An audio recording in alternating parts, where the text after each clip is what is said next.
Hi guys, today we're just going to quickly talk about hardening off. So this might be something that you've heard and wondered what it is and what's the idea behind it. So what we're doing is taking our very pampered plants who are not exposed to the extreme variables that we find outside of light, temperature, pests, wind and water, and we're allowing them to get used to those environments before they go out into their final position.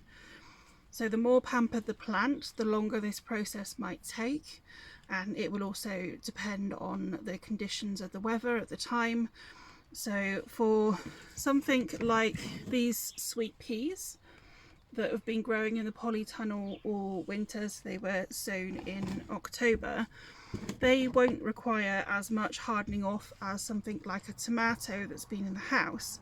So these are going to have already had some of those extremes to them, and they're going to be used to more variation than the tomato plants. So hardening off, you're looking at taking around a week to 2 weeks, depending what it is, but even a couple of days for something that doesn't actually require much hardening off.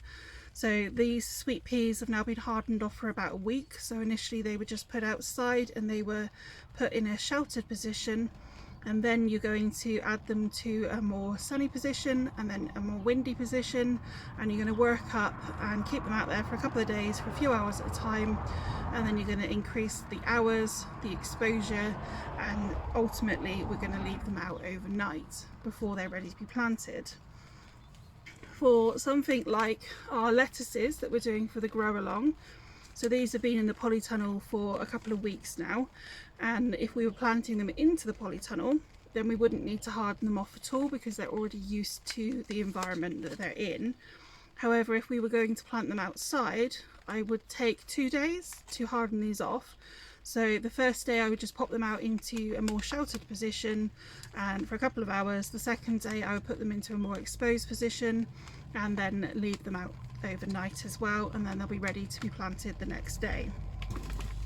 For something like a house plant, a more tender plant, or a tomato, so for something like this geranium that won't actually take the frosts and things like that, so like a tomato, we would be using up to 2 weeks to take that time to really get it used to the environment. So if I was doing this with a tomato, I would spend the first 3 days bringing it outside for a couple of hours in a shaded position. Then I would increase those hours and add it to a slightly more exposed position of wind, rain and light. And then in the second week I would be starting to add it into where they're going to ultimately be, and then building up into the last part of the second week to overnight as well. If within this period you've got some really harsh weather, whether it be extremely windy or whether there's a frost, then just halt off, bring them back into the protection and then start that process again from where you are. You don't need to start the process completely again. And by the end of those 2 weeks the plant should be hardened up and ready for the harsher environments of that outside world.